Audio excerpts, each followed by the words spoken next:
देख रहे हैं अवाम के उठाए गए सवालात, हालत हाजरा पर तबसरों, तज्जियों, खबरों पर मुहित प्रोग्राम न्यूज लाइन रिदा सैफी के साथ।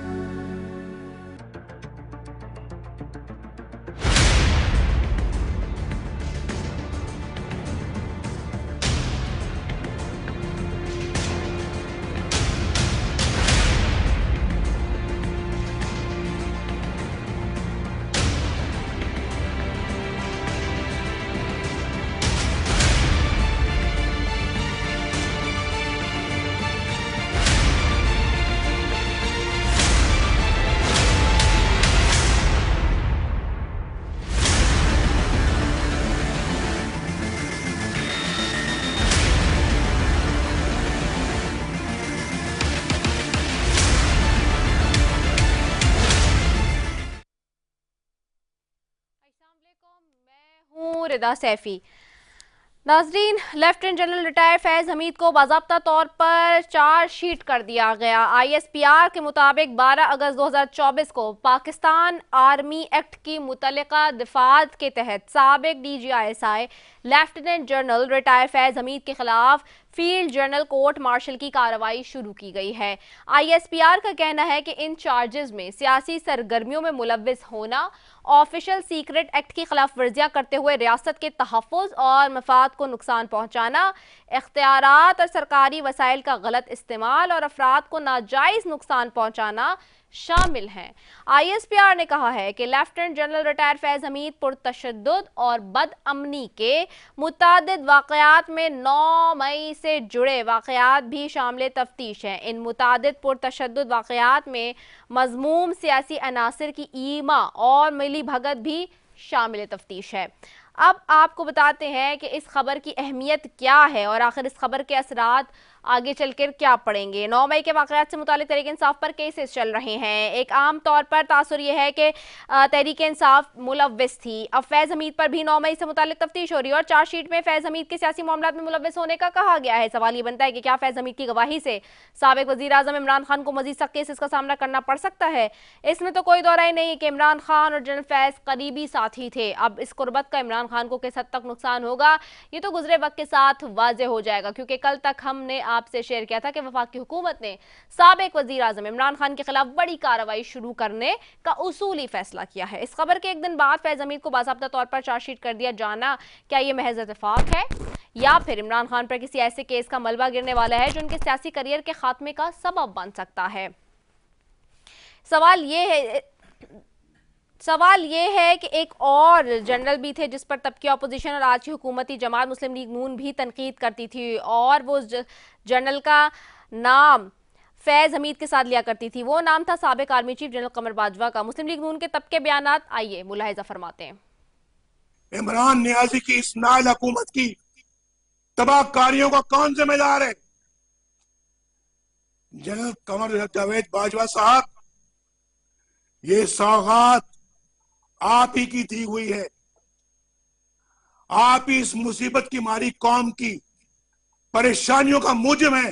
नवाज शरीफ ने तब जनरल बाजवा का नाम लिया, जनरल फैज हमीद का नाम लिया, उसने इनके जाने का इंतजार नहीं किया, इनकी पूरी ताकत में उनको ललकारा। कि हमने ये कोशिश अपोजिशन में भी की, लेकिन हमें हमारा हाथ जो है झटक दिया गया था।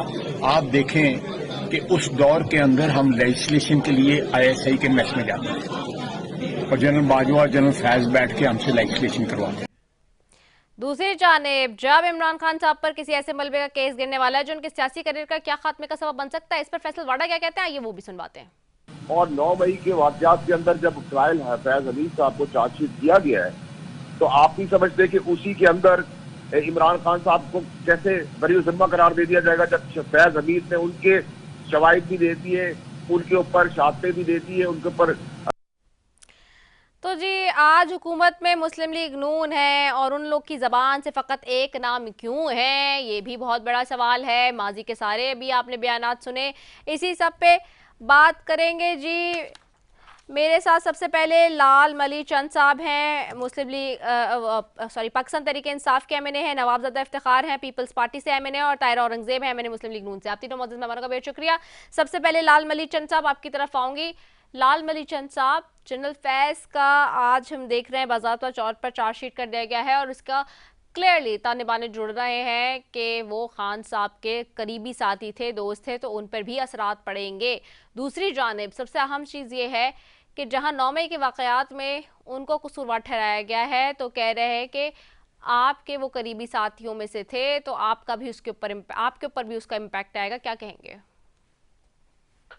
जी रिता, बहुत शुक्रिया। सबसे पहले तो मैं बात करना चाहूंगा, आज 10 दिसंबर है और पूरी दुनिया में इंसानी हकूक का आलमी दिन मनाया जा रहा है। ये उस वक्त मनाया जा रहा है जब पाकिस्तान में इंसानी हकूक की इस हुकूमत की जानिब से शदीद वायलेशंस की जा रही हैं। मीडिया पे कब्ज है, मीडिया आजाद नहीं है, हजारों लोगों सियासी कारकुनों को जेलों में बंद कर दिया गया है। रिसेंटली शहादतें हुई हैं। पब्लिक गैदरिंग्स पे, पब्लिक असेंबली पे पाबंदियां हैं, वायलेंस किया जाता है, लोगों को गिरफ्तार किया जाता है। डिजिटल जो हमारी जो राइट है उसको स्लब कर दिया गया है। पाकिस्तान 111 में से 100 नंबर पे आ गया है डेटा स्पीड के हवाले से।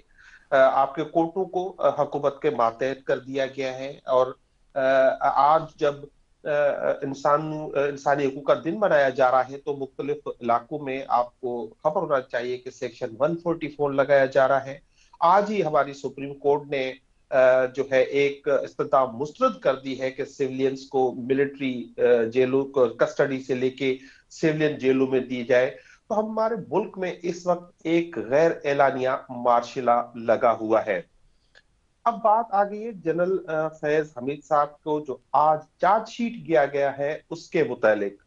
मैं इंतही ये एक अफसोसनाक खबर इस हवाले से, वैसे तो ये फौज का एक अंदरूनी मामला है, वो खुद इससे डील करेंगे, लेकिन मुझे हैरत है क्योंकि ये फौज जो है हमारी फौज है। इमरान खान कहते थे कि इस मुल्क के लिए जितनी फौज अहम है उतना मैं खुद नहीं हूं।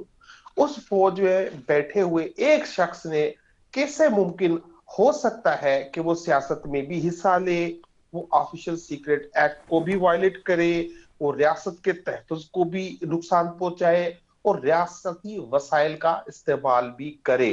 ये मुमकिन है नहीं कि वो अकेला ऑफिसर कोई फौज में हो या सिविलियन हो इस तरह के जराइम अकेले कर सकता है या उस पे इस तरह के अकेले शख्स पे एक पे इस तरह के इल्जाम लगाए जा सकते हैं।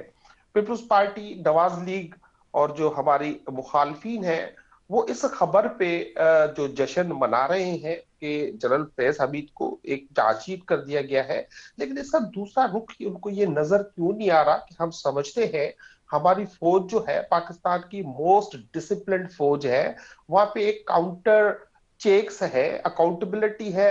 तो ये कैसे मुमकिन हो सकता है कि उस इदारे को इतने सालों के बाद या 1.5 साल कम से कम तो 9 मई को हो गए, उसके बाद ये बात समझ में आए कि जनरल फैज जो रिटायर हुए हैं वो जब सिटिंग थे जनरल थे तो वो क्या क्या करते रहे। तो ये इंतहाई एक अफसोसनाक बात है। 9 मई को हुए 18 माह से ज्यादा गुजर चुके हैं। 9 मई के में आज तक किसी भी सिविलियन कोर्ट में कोई भी केस जो है पाकिस्तान तहरीक-ए-इंसाफ के किसी कारकुन पे साबित नहीं हुआ है, सजाएं नहीं हुई है। हुकूमत बुरी तरह से नाकाम हो गई है कि कोई एविडेंस ले आए। पाकिस्तान तहरीक-ए-इंसाफ इटसेल्फ को मुतालबा करती रही कि आप इस पे एक जुडिशियल कमीशन बनाएं, वो इसकी इंक्वायरी करे और जो भी उसमें अगर जुर्म साबित होता हो आप उसको वीडियो एनालिसिस करें, फॉरेंसिक करें, तो उसके मुताबिक आप आगे बढ़े। लेकिन वो जुडिशियल कमीशन आज तक नहीं बढ़ा। लेकिन आज ही सुप्रीम कोर्ट ने 9 मई के जुडिशियल कमीशन के हवाले से जो है वो हमारी पिटिशन टेकअप की, उस पे एतराजात जो है वो खत्म किए हैं और उसको सुनने का ऐलान किया है। तो ये जो खबर आज आई है ये उस पे असरात जो है मुरतब कर सकती है। लेकिन जब सुप्रीम कोर्ट उसको सुन रही है या जुडिशियल कमीशन बनने के अगर इम्कानात हैं तो यकीनी तौर पर वो जो है वो ही सुपरसीड करेगा हर चीज को, वही सुप्रीम कोर्ट का हुक्म आगे रहेगा। पाकिस्तान तहरीक इंसाफ को गुज़श्ता 3 साल से जो है शदीद वायलेंस का, शदीद दबाव का, शदीद विक्टिमाइजेशन का निशाना बनाया गया है। उनके लिए हमेशा इमरान खान जो है वो एक सेंसिटिव मौजू रहा है। इमरान खान के हवाले से जो कुछ हुकूमती हवारी जो बातें कर रहे हैं, मुझे लगता है कि उनको कोई सेंस नहीं है, उनको अभी तक अकल नहीं आई है।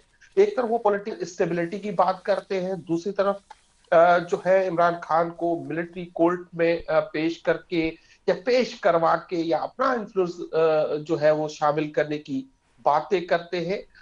ये इंतहाई जो है वो बचकाना बात है। अगर 9 मई की आपको बात करनी है तो इमरान खान साहब पहले कह चुके हैं, आप बनाए ओपन कोर्ट और पूरे पाकिस्तान की कौम के सामने 9 मई का केस चलाए। इमरान खान उसमें आने के लिए तैयार है, पाकिस्तान तहरीक इंसाफ उसमें आने के लिए तैयार है, लेकिन जो भी हो वो इतना ट्रांसपेरेंट हो कि पाकिस्तान के वो सामने हर चीजें है। और पाकिस्तान तहरीक इंसाफ डे 1 से मिलिट्री ट्रायल्स के खिलाफ रही है और वो खिलाफ है और उसको वो कोर्टों में भी उसको कंटेस्ट कर रही है। ठीक हो गया है। ताहिरा औरंगजेब साहब आपकी तरफ आऊंगी। ताहिरा साहब आपको आवाज आ रही है? ताहिरा औरंगजेब साहब आपको आवाज आ रही है? ताहिरा साहब आपको आवाज आ रही है मेरी? अच्छा, मुझे ताहिरा साहिबा की आवाज नहीं आ रही। मैं नवाबजादा इफ्तिखार साहब की तरफ जाऊंगी। नवाबजादा इफ्तिखार साहब आपको आवाज आ रही है मेरी? जी आ रही है। जी नवाबजादा इफ्तिखार साहब, अब ये एक मामला है, आप लोग 45 साल के बाद एक केस के लिए पुरजोर तरीके से लड़ते हैं, सिविल डेमोक्रेसी की बात करते हैं, डेमोक्रेटिक रूल की बात करते हैं।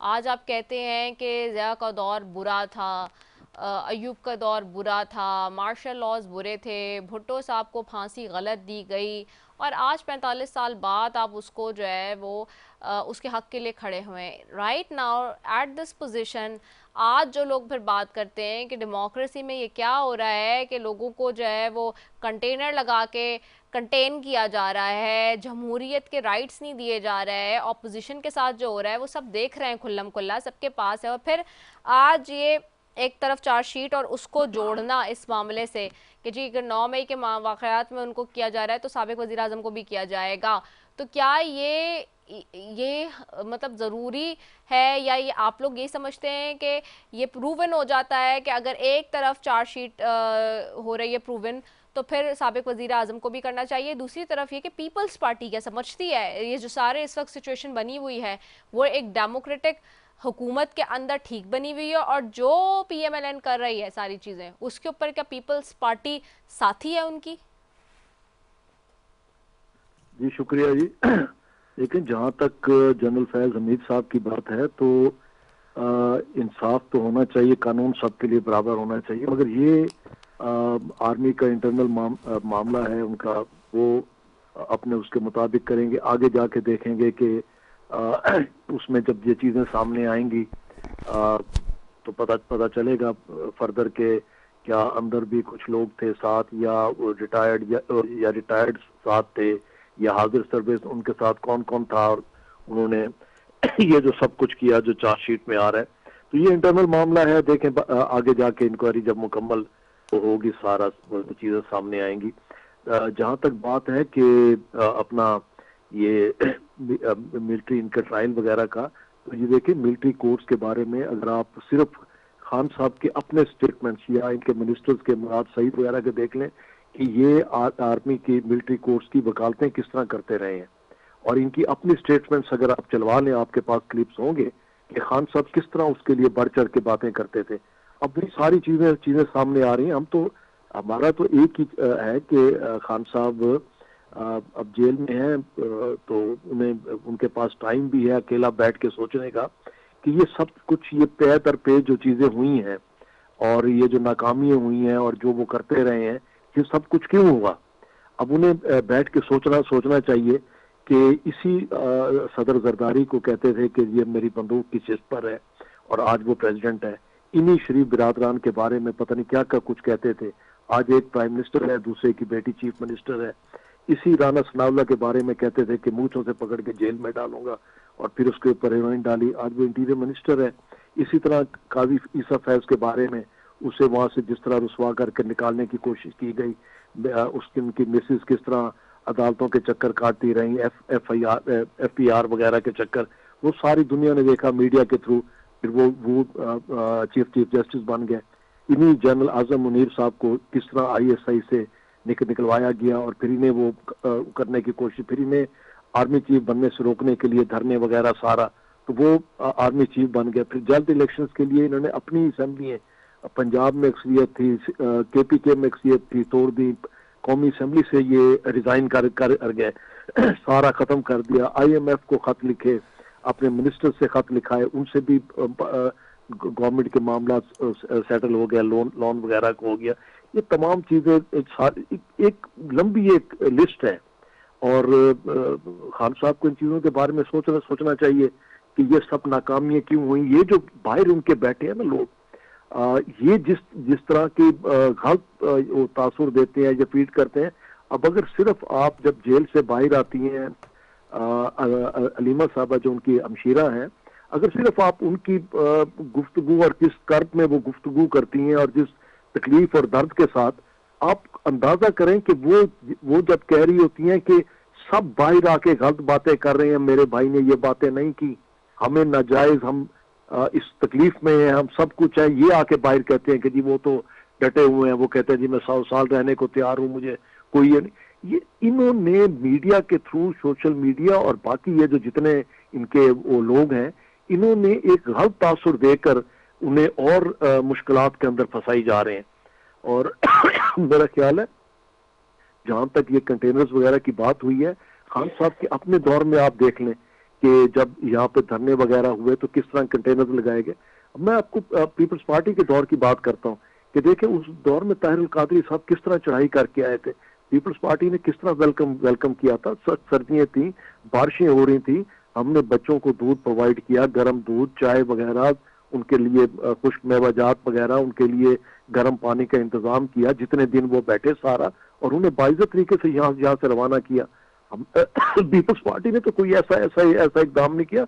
हम बिलीव करते हैं कि इनका राइट है प्रोटेस्ट करें, मगर अगर ये 9 मई वाले वाकयात करेंगे तो फिर वो जाहिर सी बात है कि हुकूमत को अपनी रिट कायम करनी होगी। और खान साहब खुद भी अगर उनके क्लिप्स देखें तो खान साहब बार बार यही बात करते रहे हैं कि हुकूमत को मजबूर ना किया जाए अपनी रिट कायम करने के लिए। और फिर जिस तरीके से इनका पिछला ट्रैक रिकॉर्ड है, सारा कुछ हुआ है, और हर धरने में, हर जुलूस में जिस तरह होता रहा है, और अब जिस तरह इन्होंने एक ये सिलसिला शुरू किया है कि पहले 400 बंदे हमारे, फिर 1000 बंदा वो हो गया, मारा गया, फिर पता नहीं कितने 278 पर आए, फिर 100 पे आए, 50 पे आए, अब लेटेस्ट सुन रहे हैं कि 12 पर आ गए हैं। मगर अभी तक एक का जनाजा नहीं जिसमें ये शरीक हुए हों, एक जख्मी नहीं जिसकी इन्होंने इयादत करते हुए कोई तस्वीर जारी की हो किसी का। अच्छा चले अगर लाशें गायब कर दी गई, उनके लवाकिन तो गायब नहीं हुए ना, उनके वुरसा तो गायब नहीं हुए, उनके पास जाते, उनसे जाके ये मिलते। अब इन्होंने एक ऐसा तरीकाकार अपनाया कि जब भी मुल्क में स्टेबिलिटी की तरफ हम जाते हैं तो ये यही हरकतें करते हैं। शंघाई कॉन्फ्रेंस हो तब ये धरने की बातें होंगी, बेलारूस के प्रेसिडेंट आ रहे हैं या सऊदी डेलीगेशन आ रहा है या चाइना के प्रेसिडेंट आ रहे हैं, तो यही सारी चीजें इनकी तरफ से होती हैं और धरने वगैरह। और अल्लाह के फजल से पाकिस्तान आहिस्ता आहिस्ता अपने ट्रैक पर आ रहा है। दुनिया सारी पाकिस्तान को एक अच्छे उसके हिसाब से देख रही है, और इनके तमाम धरनों और हरकतों के बावजूद यहाँ पर लोग आ रहे हैं और पाकिस्तान के मामलात में इंटरेस्ट ले रहे हैं, सरमाया कारी करने के लिए वो तैयार है। आप हमारे स्टॉक एक्सचेंज को देख लें, बाकी सारा जिस तरह महंगाई का हमारा ये सिंगल डिजिट की तरफ आ रही है, तो इंशाल्लाह ताला आप देखेंगे कि आने वाले दिनों में बेहतरी होगी। और हम तो चाहते हैं कि ये पॉलिटिकल लोगों से बैठ के मामलात करें, पॉलिटिकल लोगों के साथ बैठे, एंगेज करें, असेंबली के अंदर, असेंबली से बाहर बैठकर, और पॉलिटिकल लोग ही आपस में ये तमाम जो मसले हैं इनका हल करें। अच्छा ठीक हो गया। मैं सरदार अब्दुल रहमान खितरान साहब की तरफ जाऊंगी, नून लीग से उन्होंने हमें ज्वाइन किया हुआ है। सरदार साहब आपको आवाज आ रही है? जी रिदा, आवाज आ रही है जी सिद्धार्थ साहब अभी आप लालचंद मलिक साहब और नवाबजादा इफ्तिखार साहब की बात सुन रहे हैं। एक सेकंड मुझे गाड़ी से उतरने दे रिदा, एक सेकंड जी गाड़ी से उतरने दें प्लीज प्लीज। जी रिदा। जी अब सिद्धार्थ साहब सवाल यही है कि आज एक तरफ हम देखते हैं कि जनरल फैज हमीद साहब को चार्जशीट कर दिया गया है, अब क्या और 9 मई के वाक़यात में भी शामिल तफ्तीश किया गया है। सारी सिचुएशन को देखते हुए चार्जशीट के बाद सियासी फ़ायदा पहुंचने पर मुस्लिम आवाज़ बहुत कमज़ोर आ रही है। जी आपको मेरी आवाज़ आ रही है अब? जी आवाज़ आ रही है लेकिन बहुत वीक है। जी आपको आवाज़ अब आ रही है सही? जी अच्छा आ रही है। जी सवाल ये है कि जनरल फैज साहब को चार्जशीट कर दिया गया है और 9 मई के वाक़यात में भी शामिल तफ्तीश किया गया है। अब सवाल यही है कि फैज़ हमीद साहब के चार्जशीट के बाद जो सियासी फ़ायदा है वो मुस्लिम लीग नून कितनी खुश है अब उस पर पहुँचने पर, और दूसरा ये कि हम जहाँ जमहूरियत की बात करते हैं आपके दौर में जमहूरियत को तो आप लोगों ने बिल्कुल टर्नओवर कर दिया है आमरीत के अंदर। आप ही के अपने एक सीनियर और बड़े क्लोज जो है साबिक गवर्नर और मरीम नवाज साहिबा के स्पोक पर्सन साबिका वो एक निजी प्रोग्राम में कल बैठ के कह रहे थे कि इस तरह से खुली आमरीत कभी नहीं देखी। उन्होंने कहा कि हमने कभी जब इतने हमने किए हैं जलसे, मैं तो मरीम नवाज साहिबा के साथ होता था, मेरे अलावा थोड़ी कोई और साथ होता था। आज जितने लोग टीवी पे बैठ के बात कर रहे हैं लीडरशिप में, उन्होंने कहा मैं था साथ में सबसे क्लोज। तो उन्होंने और उनके साथ जावेद लतीफ़ साहब बैठे थे उस प्रोग्राम में, उन्होंने कहा कि जावेद लतीफ़ साहब से पूछ लें। तो उन्होंने कहा कभी ऐसे ज़िंदगी में नहीं हुआ कि हुकूमत इतने कंटेनर, क्या एक पुलिस वाला भी नहीं होता था और हम हर तरफ जो है वो जलसे जुलूस करते थे। पर आज की ऑपोजिशन को आप कंटेनर लगा के बंद कर देते हैं, पूरा मुल्क बार बार पैक कर देते हैं, जाम कर देते हैं। तो ये कैसी जमहूरियत है जिसमें ऑपोजिशन बिल्कुल आउट है? शुक्रिया रिदा, आपके पहले क्वेश्चन से मैं जाऊंगा इस पे कि जनरल फैज हमीद साहब को आज चार्जशीट किया गया। देखें ये प्योरली फौज, हमारी पाकिस्तान की फौज वाहिद इदारा है जिसमें एक डिसिप्लिन है, एक सिलसिला है ना जी। बाकी ये उनके फौज का अपना सिलसिला होता है और उसमें डिसिप्लिन कायम करने के लिए देखें ये तारीख में पहली दफा है कि एक लेफ्टिनेंट जनरल कोर्ट मार्शल हुआ और उसको चार्जशीट हुई। तो मेरा ख्याल है कि इस पे तो किसी को दूसरी राय नहीं होनी चाहिए कि हमारा वाहिद इदारा बच गया है जिसमें एक डिसिप्लिन है और एक सिलसिला है। उसका जवाब तो मैं ये दूंगा। बाकी देखें आपने कोट किया दो आदमियों को कि जी वो कहते हैं कि डिक्टेटरशिप और आमरीत और जमहूरियत। देखें मैं आपको रिदा एक बात बताऊं, जो आमरीत होती है ना वो हमने देखी है। मैंने किसी में अपने जनरल ज़िया-उल हक के ज़माने में भी आमरीत हमने देखी है। उससे पहले हमारे बड़ों ने क्या कहते हैं फील्ड मार्शल मोहम्मद अयूब खान की जमहूरियत, वो क्या है डिक्टेटरशिप भी देखी है।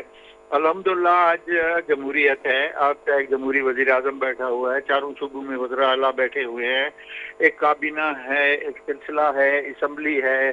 देखिए मैं बार बार पहले भी आपके प्रोग्राम में कह चुका हूँ कि खुदारा इस निज़ाम को चलने दें। अब एलिगेशन पे एलिगेशन अगर करेंगे, चलो मिसाल के तौर पर मुस्लिम लीग नून ने गलत किया, अच्छा हम कहते हैं कि पीटीआई ने इससे पहले गलत किया, इससे पहले पीपल पार्टी ने गलत किया, तो इस गलत को अभी किसी सही राह पे तो चलाना है। मुदाखलत अपनी जगह पे है कि कौन किसके इदारों में मुदाखलत कर रहा है, कौन क्या कर रहा है, लेकिन हर इदारा लॉ इन्फोर्सिंग एजेंसीज कुर्बानियां दे रही हैं। हर इदारा ये चाह रहा है कि जमहूरियत की पटड़ी चल पड़े, रेल चल पड़े पटड़ी पर और एक सिस्टम बन जाए। देखिए इब्तदा में जो भी सिस्टम आता है, जैसी भी आती है, लूली आती है, लंगड़ी आती है, जमहूरियत आती है, उसको आहिस्ता आहिस्ता जाके एक बच्चा है स्कूल जाता है, प्राइमरी स्कूल जाता है, फिर स्कूल लेवल पे जाता है, फिर कॉलेज लेवल पे जाता है, फिर यूनिवर्सिटी में जाता है, फिर आगे पीएचडी करता है। इस तरीके से फिर दुनिया का एक्सपीरियंस वो साथ साथ लेता है, तो तब जाके एक मुकम्मल इंसान जिसको आप प्रोफेसर कह सकते हैं, जो थिंक टैंक होते हैं या मेडिकल में आप या किसी भी शोबे में, इसी तरीके से हर इदारे में इब्तदाई तौर पे 100 ठोकरे हैं। तो आप हमारी गुजारिश ये है कि मैं मान लेता हूँ कि बिल्कुल ही गलत जमहूरियत इस दफा आई, लेकिन है तो जमहूरियत, नाम तो जमहूरियत है इसका, तो इसको थोड़ा सा आगे बढ़ने दें। ये खुद ब खुद देखें, हम डिक्टेटर नहीं है, मुस्लिम लीग नवाज डिक्टेटर नहीं है कि हम जो है ना बैठ के शहबाज शरीफ या नवाज शरीफ इक़्तिदार पे जबरदस्ती गन पॉइंट पे कब्जा करके, ये लोगों के वोट है, लोग ये एक मतलब है थिएटर है। थिएटर में जो अच्छा परफॉर्म करेगा लोग उसको तालियां बजाएंगे, जो बुरा परफॉर्म करेगा उसको अंडे और टमाटर पड़ेंगे। तो जमहूरियत में ये है कि जो अच्छा काम करेगा उसको लोग दोबारा मुंतखब कर लेते हैं, जो अच्छा काम नहीं कर सकता है तो उसको रिजेक्ट किया जाता है। तो मैं समझता हूँ कि जमहूरियत का बिल्कुल मैं इस हद तक आपसे एग्री करता हूँ कि एक टायर बचा हुआ है, 3 टायर बस्ट है जमहूरियत के, लेकिन उसको आगे थोड़ा सा सरकने दें, आगे बढ़ने दें, किसी पंक्चर वाली दुकान तक पहुंचने दें कि उसके टायरों को पंक्चर लगे। अगर उसके इंजन में खराबी है तो उसके इंजन की खराबी दूर करें, अगर उसके गेयर में खराबी है, खराबियां तो मुकम्मल तो अल्लाह ताला की जात है। तो मेरा हमेशा ये जमातों से गुजारती। आज मैं गया फातिहा पर सरदार रियाज सादिक साहब के दफ्तर में, तो उन्होंने उनकी हमशीरा की वफात हुई, वहाँ पे तमाम अपोजिशन वाले उमर अयूब आए हुए थे, आपका अहमद डोगर आया हुआ था, जरताज थी, अपना बैरिस्टर साहब थे। तो यही बात चल रही थी। देखिए अभी हमारे स्पीकर साहब हैं आया सादिक, सब उसकी तारीफ कर रहे थे कि ये वो वाहिद शख्स है जो सबको साथ लेकर चलता है। तो इसी तरीके से जिस तरीके से आप स्पीकर के साथ ताउन कर रहे हैं, जिस तरीके से आप ये कर रहे हैं, तो इसी तरीके से हर जमात को गलत है सही है हो गया। और चौधरी शुजात कहता है मिट्टी पाओ। अब आगे की पाकिस्तान को हमने आगे लेके जाना है, पाकिस्तान को अपने पांव पे खड़ा करना है। कब तक ये 76 साल हो गए, कभी टांग टूट जाती है तो कभी बाजू टूट जाता है, कभी कमर टूट जाती है, फिर नए सिरे से इलाज करा के फिर उसको बैसाखियां और फिर ऊपर खड़ा करते, फिर एक मेरे जैसा दूसरे जैसा आता है, फिर उसकी कोई ना कोई टांग तो खींच लेता है या हाथ तोड़ देता है। तो ये चीजें अभी खत्म होनी चाहिए। और जहां तक अस्करी क़यादत का है, देखें हर इदारे में अपना एक डिसिप्लिन है। अब देखें लेफ्टिनेंट जनरल कोई मामूली ओहदा नहीं है, टॉप ऑफ द आर्मी में वो टॉप ऑफ द लाइन एक ओहदा है। अब जब वो उसका एहतसाब कर सकते हैं, उसको चार्जशीट कर सकते हैं, तो उसका ये सबक हमें सीखना चाहिए कि हमें भी अपना खुद एहतसाब करना चाहिए, हम दूसरों पर डिपेंड नहीं करें और इस इदारे को, इस जमहूरियत की गाड़ी को आगे लेके चलें। अच्छा ठीक हो गया। आप कहते हैं कि जमहूरियत है, लूली लंगड़ी हो लेकिन चलनी चाहिए। लाल मली चंद साहब, आपने सुनी अभी सरदार अब्दुल खित्रान साहब की बात, क्या कहेंगे आप? और नवाज़ इफ्तिखार का भी मौक़िफ़ आपने सुना जी। शुक्रिया, मैंने नवाब साहब का और सरदार साहब का मौक़िफ़ सुना है। एक तो मजेदार बात यह है, आप इतनी जबरदस्त एक कर रहे हैं कि आप सवाल गंदम पूछे जवाब चना आए तो नहीं रोकते। आप पूछ रही थी, जवाब कुछ आ रहे थे कहीं से। अब मैं कुछ नहीं कर सकती, मैं सवाल रिपीट भी करूंगी ना, मुझे पता है इन्होंने जवाब यही देना है सबों ने। नहीं, ठीक कह रही है आप। सब बात यह है, पीपुल्स पार्टी तो आजकल किसी खाते में नहीं है। आप देख रहे हैं वो खुद रो रहे हैं। कानून साजी में तो उनको नवाज लीग पूछती नहीं कि कानून कौन सा बनना है। जो ड्राफ्ट आता है कॉन्स्टिट्यूशनल अमेंडमेंट का, वो इनको पता नहीं होता कि ड्राफ्ट क्या है। बजट पेश होती है तो इनसे पूछते नहीं है। ये कहते हैं कि सिंध का पानी चोरी हो रहा है और वो जबरदस्ती कर रहे हैं, हमें इज्जत नहीं मिल रही। तो इस हुकूमत में इनकी पीपल्स पार्टी की जो हुकूमत में इज्जत है वो किसी से ढकी चुपी नहीं है। और ये बिलावल भुट्टो साहब खुद जो है वो उनका बार बार जिक्र करते रहते हैं।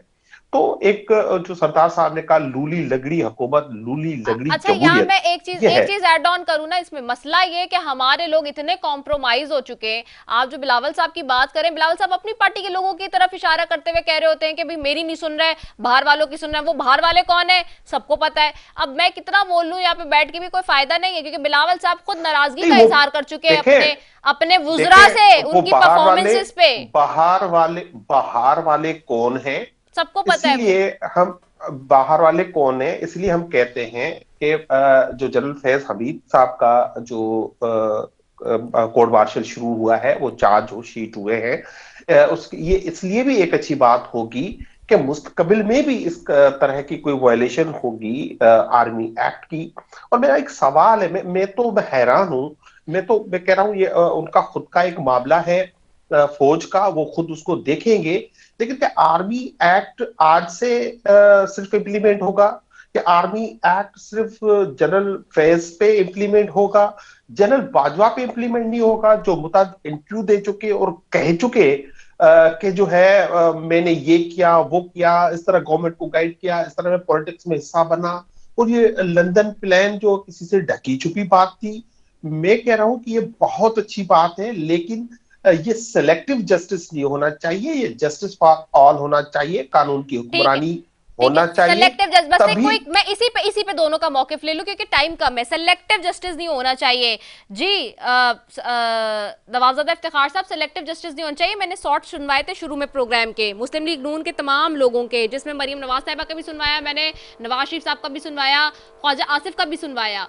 तो ये जो सिलेक्टिव जस्टिस की, और वो नाम लेते थे बाजवा साहब का, आज बाजवा साहब बिल्कुल मंजर आम से जबानों से गायब हो गए। आप लोग के भी हैं कुछ शॉर्ट, और आज सिर्फ जनरल फैज हमीद साहब की बात हो रही है। सिलेक्टिव जस्टिस इज राइट और नॉट जी?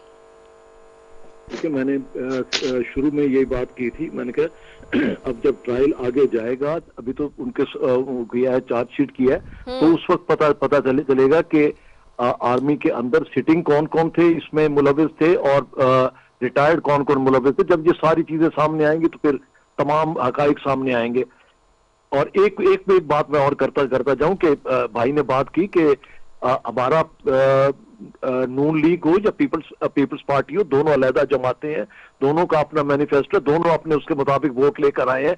हमें जहां जहां मसला होगा हम उसके ऊपर असेंबली के अंदर, असेंबली के बाहर प्रोटेस्ट करेंगे, वो हमारा राइट है, वो हम करते रहेंगे, और वो हमारा जमहूरी हक है। बाकी ना हम कंप्रोमाइज हैं और ना हमें किसी किस्म का इसमें वो है। हम तो इन्हें भी कहते हैं कि आए आप भी साथ असेंबली के अंदर साथ बैठे, साथ बैठ के सब तमाम मामलात करें। जब डेली स्पीकर साहब के पास आप लोग बैठते हैं, एडवाइजरी कमेटी में बैठते हैं, हाउस किस तरह चलाना है सब चीजें तय करते हैं, डेली का बिजनेस तय होता है हाउस का, तो बाकी मामलात में क्यों नहीं बैठ के करते नेशनल इंटरेस्ट के अंदर आप लोग? ठीक है, सरदार साहब को अर्ज करना चाहूंगा, एक मिनट जी जी, एक मिनट सरदार साहब से पूछ लूं ना, वो जवाब देना, बड़े अच्छे जवाब देते हैं सरदार साहब, बड़ा मजा आता है मुझे सुनने में उनकी बात। सरदार साहब जी सरदार साहब मुझे बताइए, जो अभी लालचंद मलिक साहब बात कर रहे हैं कि ये सिलेक्टिव जस्टिस पे क्यों आप लोग भंगड़े डाल रहे हैं, अभी मैंने शॉर्ट सुनवाए थे शुरू में, चूंकि कनेक्ट नहीं हो पा रहा था आपसे फोन, आपने सुना नहीं होगा, अगर आप चाहते हैं तो दोबारा सुनवा दूं वो सारे आप लोग के माजी के शॉर्ट्स। देखिए मैं तो ये, जिसमें आप बाजवा साहब का नाम लेते थे, भंगड़े डालते थे स्टेज के ऊपर, वहां से स्काइप के ऊपर नवाज शरीफ आते थे, वो कहते थे बाजवा को लटकाओ, बाजवा को लटकाओ, तो ये सिलेक्टिव जस्टिस पे आप लोग क्यों खुश हैं जी? मैं माजी की हर पार्टी की गलतियां मैं अपने सर लेता हूं, तस्लीम करता हूं, लेकिन आप माजी को उठा के अपने मुस्तकबिल का क्यों तबाही की तरफ ले जाते हैं? तो ये अभी भी तो जनरल फैज भी तो माजी है, जनरल फैज और बाजवा साहब इक्वल ऑपोजिट, एक ही टेन्योर में उन्होंने काम किया है, दोनों एक ही टेन्योर में थे, क्या हो गया? मेरी अर्थ सुनने, देखें जहां तक जनरल फैज का सवाल है, ये फौज का अपना मसला है, वो अपना डिसिप्लिन है, ना हमारी कोई मुदाखलत है, ना हमारी किसी अदालत की मुदाखलत है, ना हमारे किसी और इदारे की मुदाखलत है। नहीं तो वो फौज में तो हुकूमत के अंदर ही आती है ना, हुकूमत के अंदर ही आती है, आपकी हुकूमत में हो रहा है ना, हो तो आपकी हुकूमत में रहा है नहीं? नहीं, देखिए आप इसको इस चीज से ना जोड़ें। हाँ। देखें अभी वो बेहतर समझते, कोर्ट मार्शल कोई मजाक नहीं है, कोर्ट मार्शल में एक ज्यूरी बैठती है, उसमें उसको जवाबदेह होना होता है, फिर बहुत सारी चीजें वो डिस्क्लोज करेगा, बहुत सारी चीजें उस पे मुज़ीद, ये तो नहीं है कि हर पे आखिर हो गया कि एक जनरल फैज को जो है ना कोर्ट मार्शल हो गया और उस पे एलिगेशन हो गए, उसको जो है ना चार्जशीट कर दिया गया, बाकी ऊपर नीचे किसी को भी, ये फौज को फौज ही रहने दें, फौज को मत घसीटे जमहूरियत के या आपके पॉलिटिक्स में, इसको आप क्यों जोड़ते हैं फौज को? फौज एक इधर है, कल आप पुलिस के आईजी को भी अगर वो अपने किसी एसपी के खिलाफ या डीआईजी के खिलाफ या एडिशनल आईजी के खिलाफ कोई एक्शन लेता है तो हम कहेंगे कि जी इसमें भी जो है ना वो सियासत है। नहीं, सिर्फ इस बात का जवाब दें, आप समझते हैं कि बाजवा साहब का भी होना चाहिए ट्रायल, बस ये बताएं ना, प्रेस रिलीज आती तो बात ये बताएं ना, आप लोग समझते हैं आज भी, क्योंकि कल तक नवाज शरीफ, मरियम साहिबा, ख्वाजा आसिफ, तीनों के शॉर्ट सबके सुनवाए, मेजर लोगों के कहते थे कि जी बाजवा साहब को भी लटकाओ, उनका भी ट्रायल करो, फैज साहब के साथ उनको भी कहते थे, आज आप लोग समझते हैं कि उनका भी ट्रायल होना चाहिए? जी, मैं आपको ये याद कर रहा हूँ कि मैं मेरी कोई हैसियत नहीं है कि मैं वहाँ पे मुदाखलत करूं। जो एक सिस्टम है, मतलब आप अपनी लीडरशिप के पार्टी के बिहाफ पे बात करें ना, से बिल्कुल गैर लाताल्लुकी नहीं, मैं पार्टी के बिहाफ पे मैं पार्टी के बिहाफ पे कर रहा हूँ कि ये चीज आज जनरल फैज एक लेफ्टिनेंट जनरल को चार्जशीट और वो हुआ है, तो इस बिल्ली को थैले से बाहर आने दें, कंक्लूड होने दें कि कलेक्टिव जस्टिस होती है या सिर्फ उसको जो है ना सजा की जाती है, या कल वो, ये जरूरी नहीं है कि वो जो है ना सजा हो, ये बरी भी हो सकता है। वहाँ के कोर्ट मार्शल एक अदालत है, एक ज्यूरी है, वहाँ पे उसको पूरा मौका दिया जाएगा। अच्छा ठीक है, लालचंद साहब कुछ कह रहे हैं जी। लालचंद साहब ठीक है सदा साहब जी, मैं बस यही कहना चाहता हूं कि फौज एक इदारा है, वो सबके लिए काबिल एहतराम है, डिसिप्लिन है, लेकिन जस्टिस जो इंसाफ होता है ना, जब इंसाफ होते हुए नजर भी आना चाहिए। बिल्कुल जो है वो इल्जाम है फैज हमीद साहब पे और वो जो कोर्ट मार्शल में उसका फैसला होगा, लेकिन बाकियों पे इल्जामात मौजूद हैं, जनरल बाजवा पे इल्जाम मौजूद है और सरदार साहब की पार्टी लगा चुकी है, नवाज शरीफ साहब लगा चुके हैं, मरियम नवाज साहबा जो आज जो चीफ मिनिस्टर है पंजाब की, वो लगा चुकी हैं, ख्वाजा आसिफ पूरी कौम को बताते रहे हैं कि जनरल बाजवा उनसे निगोशिएट करते रहे हैं। तो पॉलिटिक्स की इन्वॉल्वमेंट और आर्मी एक्ट जो है आप सिर्फ सेलेक्टिव नाफिज करेंगे तो उससे कोई अच्छा इंप्रेशन नहीं बनेगा। सबका एहतसाब होना चाहिए और सबको जो है वो जवाबदार होना चाहिए, सबका एहतसाब होना चाहिए, सबको जवाब देना चाहिए। ठीक है, बहुत शुक्रिया सरदार अब्दुर्रहमान कीत्रान साहब आपका, नवाबजादा इफ्तिखार साहब आपका, लालचंद मली साहब आपका, तीनों मौजूद मेहमानों का बेहद शुक्रिया। नाजरीन, सिलेक्टिव जस्टिस नहीं होना चाहिए, जस्टिस हो तो फिर सबका हो और एहतसाब और अकाउंटेबिलिटी की जहां भी बात हो वो अक्रॉस द बोर्ड हो, ऐसा कहना है जी ऑपोजिशन का। इसी के साथ अपनी मेजबान नसफी को दीजिए इजाजत। पाकिस्तान जिंदाबाद।